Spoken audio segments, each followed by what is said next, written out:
Hey everyone, welcome to this sidetrack. This is the perfect gloomy day to share this story. And again, it's me and Fozzie here, running around in the background. So you might see him every now and then. This sidetrack today is more of a cautionary tale, if anything. And I want to start off by asking, have you ever been hiking or camping and experienced something that you just can't explain? Well, that's what this story is about. I hike all the time alone, sometimes in remote places. And I've experienced some things that I'll be sharing in episodes of Sidetracks. You know, every once in a while I experience something weird or unexplainable, and I've experienced some creepy and odd things before, even at a place I used to work at.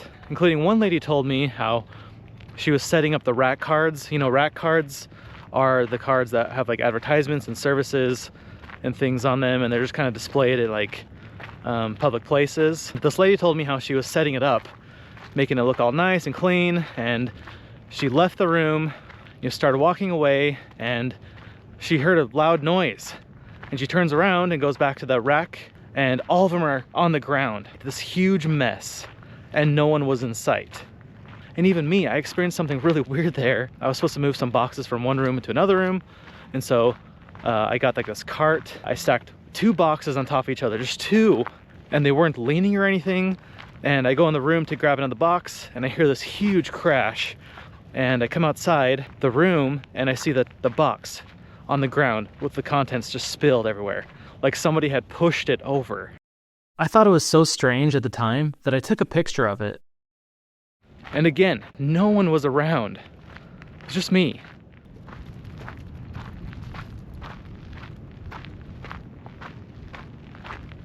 Today's sidetrack is something that I experienced while camping. In a usually busy campground, I found myself all alone. So this was the spot right here. I was camping in this exact spot. And being alone doesn't really bother me. I mean, I've been camping alone many times, and I've camped at this place probably 4 or 5 separate times, and there's usually a lot of people there. But on this particular night, it was just me. This is a great place to camp because of all the tall trees. They're great campsites. And of course, for me, a bonus is the dark sky for opportunities for astrophotography, which I love doing. In fact, on the night I arrived, I was really excited to get my camera out and take pictures of the Milky Way and other stars and constellations and things. So on this night, I arrive, I set up camp, I get a fire going, I make some dinner, and the dinner that I made was really simple, and maybe this is a recipe that would come in handy for you guys, but I bought some jalapeno cheddar rolls, and then some barbecue pork, pre-cooked, and onion, cabbage, and pickles. So I had these like barbecue slider sandwiches. All I had to do was just reheat the pork. That was basically it.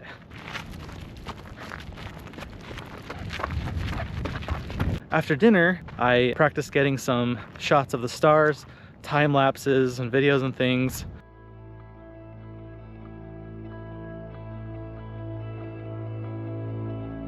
Even though I have just a measly 300mm lens, which isn't, great for astrophotography, this still worked just fine. When I lived in Alaska, I got a lot of shots of the Northern Lights, and I'm going to include a couple here.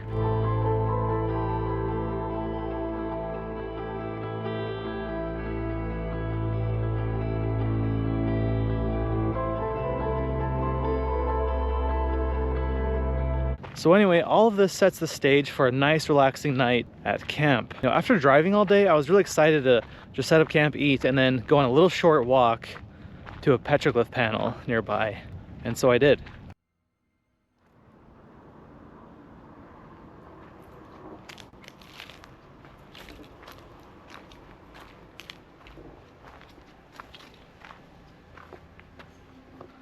About a year ago, I came over here to this exact campground, and I arrived at night, and I noticed that no one else was in this campground. It was just me. And I thought, people will come later, and they didn't. It was just me this entire night, this big campground, and it was just me here. I set up camp, I was making dinner. It was nice. It was a great peaceful night, and I thought, I'm gonna go see these petroglyphs nearby. So I make this short walk over here. So I go up to this rock art site and see it, and It's just seeing rock art at night is so much more different than seeing it during the day. And it just makes me wonder if some of these were meant to be seen at night instead of day. I don't know. But what's interesting is I went back to my tent, started reading, I started falling asleep, and you know, I'm woken up in the middle of the night and I hear footsteps outside my tent in several directions. The ones that I heard were definitely sounding like footprints from like a human or something. And I got so freaked out because I got woken up that I could tell there's like probably 2 or 3 of them. And I was just thinking, like, did people come here at night? Are they, what's going on? I was just so confused. And so I could hear them getting closer and closer to my tent, and I was scared, so I grabbed my keys and just turned on my car alarm. I made the car horn go off, and when I did that, the footprint noises stopped. And I grabbed my brightest flashlight, looked outside my tent. I didn't see anything. I didn't hear anything running away. Didn't hear anything, you know, any voices or anything. So I got out of my tent and I was just shining my bright flashlight, which is really bright. And I was just like, anybody there? Who's there? You know, like talking and shining my light everywhere. I didn't see nothing. I was so shaken that I went to my car and left the campground.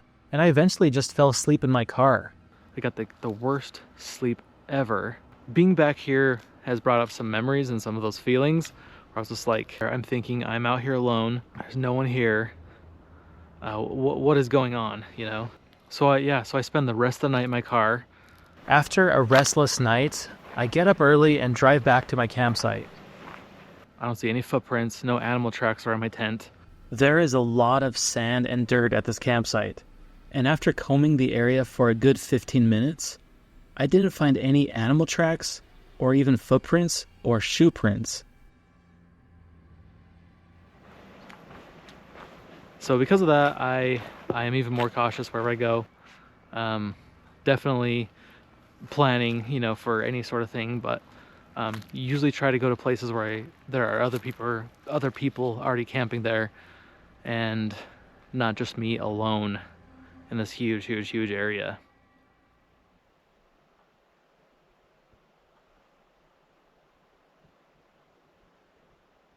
What exactly did I experience that night?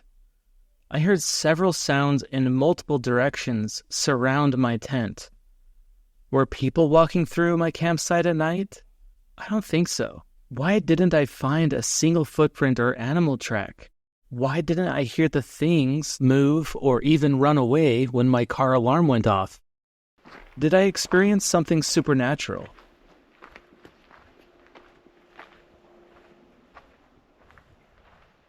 This is a story that kind of has changed my outlook on where I camp, what I do, how I do it, and made me prepared. So the lesson is be prepared in whatever way that is to you, whether it's have armed protection, bear spray, all those things, you know. Just always be prepared, because there might be some crazy people out there, or you just don't know when an animal is going to be there, even the unexpected and unexplained. So this is just my reminder to you to just be prepared when you're out there. Sit. High five. Oh, he knows high five. Good job. Good buddy. I know, he wants a treat now. And thanks for joining me on this sidetrack, and we'll see you on the next one.